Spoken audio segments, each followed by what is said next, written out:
Surface cleaning.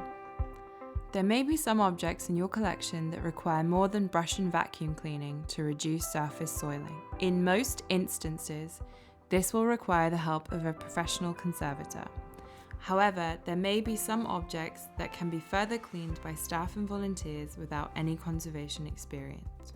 This includes objects that are in a good and stable condition, where there are no degradation issues, and where there is no chance that important information may be lost through handling or cleaning, such as water-soluble decoration, friable paint layers, or objects with soiling that hold intrinsic value. In this video, we will look at some safe surface cleaning methods that can be employed by staff and volunteers at IMS sites.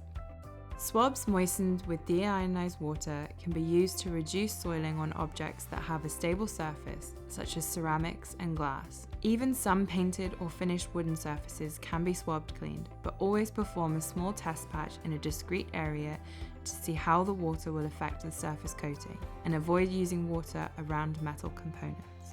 To swab clean an object, you will need clean nitrile gloves, bamboo skewers, cotton wool, a container of clean water, preferably deionized, a used jam jar with a hole poked in the top for removing cotton swabs, and a clean protected work surface, such as plastizote covered with acid-free tissue or Tyvek. First, ensure that your object will be safe during cleaning without the need for you to hold it in place. Use plastizote or other soft packing materials to appropriately support it. If your object has multiple components, disassemble and clean each part separately. Prepare your swab. Pinch a small amount of cotton wool and hold between the thumb and forefinger on your less dominant hand. It is a good idea to make sure that you have ragged ends on the cotton to ensure that it will secure around the bamboo skewer. Insert the pointed end of the skewer into the cotton, then gently twist the cotton around the skewer tip until a firm cotton ball forms. Ensure that the wooden tip of the skewer is not visible or poking through the end of the swab. Dip the swab into your deionized water.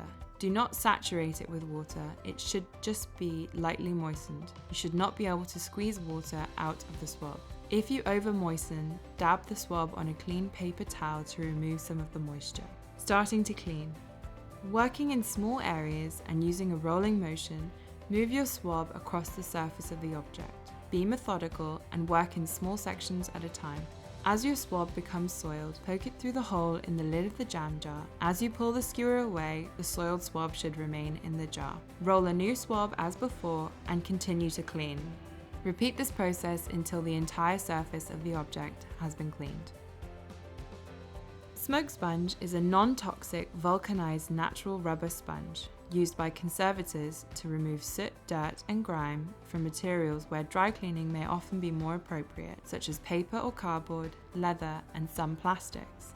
Originally designed to remove soot and smoke damage after fires, these sponges leave no residue and create no excess materials for cleanup, making them very easy to work with. Using light pressure, gently rub the smoke sponge over the surface of the soiled object. Begin in a small, discrete area of the object before moving on to the larger surface area.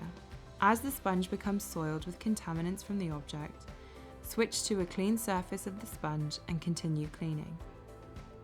When the entire surface of the smoke sponge is dirty, you can cut sections away to reveal the clean surfaces below. Broomstick is a moldable putty made from natural rubber. It is also often used to remove dirt and soiling, and even mold from materials such as cardboard, paper and leather. However, because it is moldable, it can be shaped accordingly for hard-to-reach areas. It's non-abrasive, leaves no residue, and will not smudge or crumble like many other erasers, making it the ideal tool for cleaning delicate objects. Using light pressure, gently rub the broomstick over the surface of the soiled object. As the putty becomes soiled with contaminants, gently fold or knead the putty to reveal a clean surface, trapping the contaminants within. When the entire surface of the broomstick is soiled, discard and start with a new piece. Always remember to keep your broomstick refrigerated to ensure that it stays soft and moldable, and always check the use-by date before using.